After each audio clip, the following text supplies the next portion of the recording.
year where, as a veteran that's been around the league for a while now, is this the time of year where you do start to continue to build on team chemistry?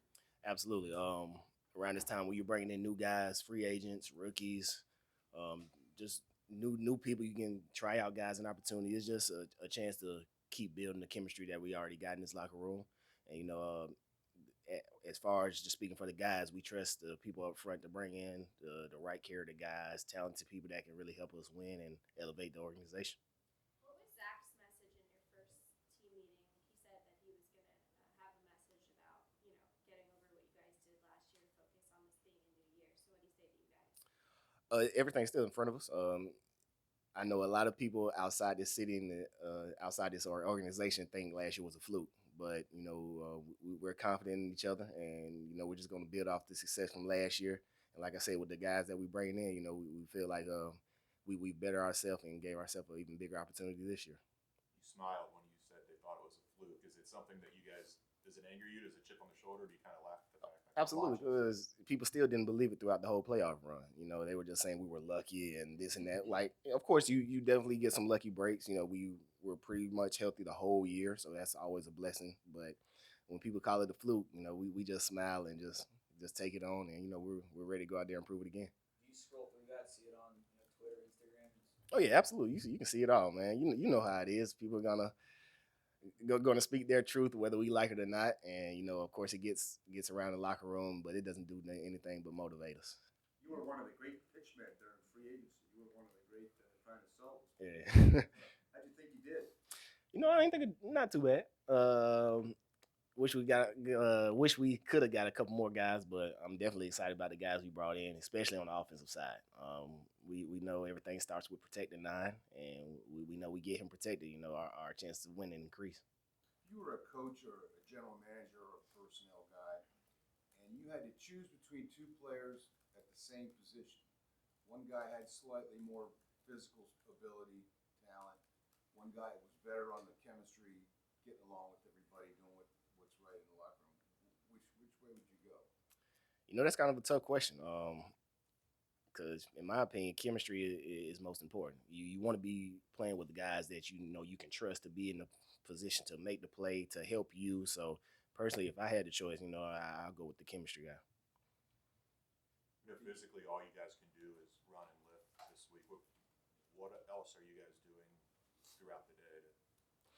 We just once we get outside the building, that's when the chemistry starts. We'll go hang out because we got a lot of off time, obviously. So we'll go out and hang out, go eat, just talk football, talk life, and just kind of build that chemistry, especially if the new guys are coming with us, and building on top of the chemistry that we have with guys already here. Like you said that everything you realize everything starts with protecting Joe. Yeah. But throughout the draft, 5 of the 6 picks were on defense, and obviously you have a few new teammates in the secondary. What were your thoughts on who Dax and everybody else? Oh, I'm excited about him, Cam, I don't know how you said Tyson. Yeah, just seeing those guys, and I've seen Dax play a couple times just because their games on TV a lot. But then I had time to watch highlights of Cam and Tyson, and I really like what they bring to the table. All three of them got a lot of speed, and especially in this division, going against guys like Lamar, Deshaun, some of those offensive players in Pittsburgh. So I'm confident with the guys we're bringing in. They're going to help. Have you reached out to them? Oh yeah, I text them as soon as they got drafted. Just welcome in. Tell them we got a real good group. And, we're excited about what they can bring. Mike, you've been one of the players that's been very vocal on social media about your feelings about Jessie Bates. Obviously, with him not being here this week and this being a voluntary situation, what's your communication like with Jessie? And as someone who's been in the league for a while, I'm sure you've seen a number of situations like this where a player's dealing with contract negotiations. What have you been saying to him, and just how do you think this will go for Jessie? Yeah, we've been talking all offseason. Everybody in that locker room wants Jesse to get what he deserves. And we know as a team, he's one of the most, he's a cornerstone piece of this franchise. So on my end, I'm going to do what I can do to keep pushing and, just putting it out there for him to sign long term. If it happens, great. But also, everybody knows the business side of the NFL. And nobody would be upset or, pissed off at him if he didn't show up or he ended up going somewhere else. It's just a part of the game, but he knows that everybody in this locker room wants him here. Schedule comes out next week. How interested are you seeing how many primetime games, how it plays out? Ooh, I think we're gonna get about 5 or 6 primetime games for sure. Everybody wants to see us now, man. Like I said, everybody thinks it's a fluke, so now we can go put it on prime time and really show the nation that we're for real. Just out of curiosity, why do you think that a lot? Y'all won the division, y'all beat Kansas City, won the conference. Why do you think that people think it's a fluke? Because it's the Bengals, like point blank period. When you think of the Bengals, you're like, oh, the Bengals, But now that with this group of guys that we have and the coaches that we have, like we're really turning this organization around, and we're just trying to get the respect we deserve. This team played with such a great edge and chip last year. How do you get that back? It didn't go nowhere. It definitely didn't go nowhere. Like I said, we got guys that are hungry. Last year's Super Bowl loss was definitely a great experience for a lot of people, just getting there. But now that we got that taste in our mouth, we know what it takes to get there, and we know next time we have to finish the job.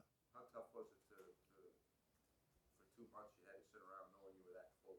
Oh, it was tough. I watched the game one time, and that was flying back here. I haven't watched it since, but you can't dwell on it. We're not the first losers in the Super Bowl, and we won't be the last. But we got a lot of excitement coming this year, so we're excited about what we can do. Were you surprised with the new pieces that were out in the draft? Louis Arumo was kind of a mad scientist with with his game plans Yeah. and how he can use personnel that's very diversified and very versatile. Are you excited about the next step that you might be taking with respect to what Lou might do? Oh yeah, absolutely. Now that he got a lot of different DBs that can do a lot of different things. He's definitely going to mix up the scheme. I'm pretty sure our dime packages is going to be a lot more speed than we've had in the last couple of years. So that's going to put us in positions to get off the field. Were you surprised to see Jessie get tagged? No, I was expecting it. Just to give them some more time. But like I said, hopefully we get things done with him because everybody wants him here, and he's a guy that we definitely need.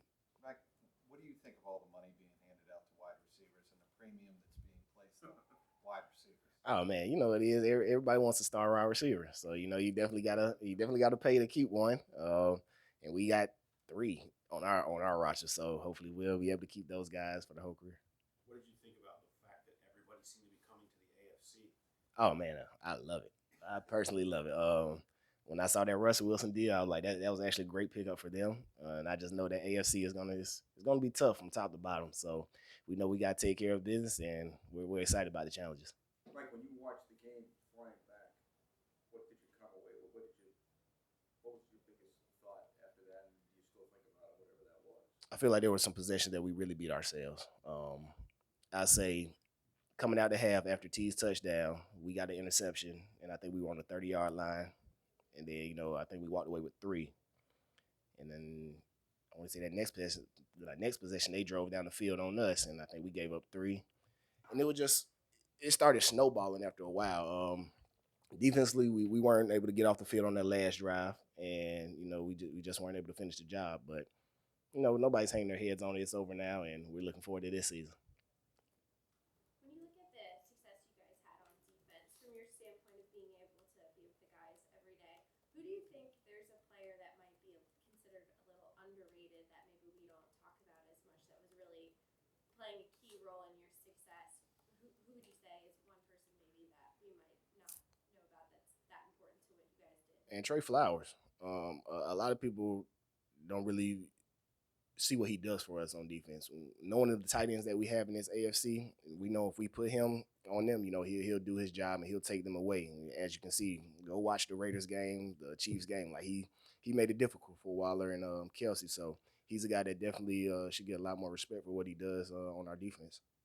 Mike, you went against Hurst, I think, in Baltimore. Yeah. Had a few snaps. What is your take on his game? Athletic tight end, can really run, can really get mismatches against smaller DBs, slower linebackers. So I feel like he's going to be a big objective for Joe in the middle of the field. Everyone good? Great. Thanks. Thanks, Mike. Thanks, Mike.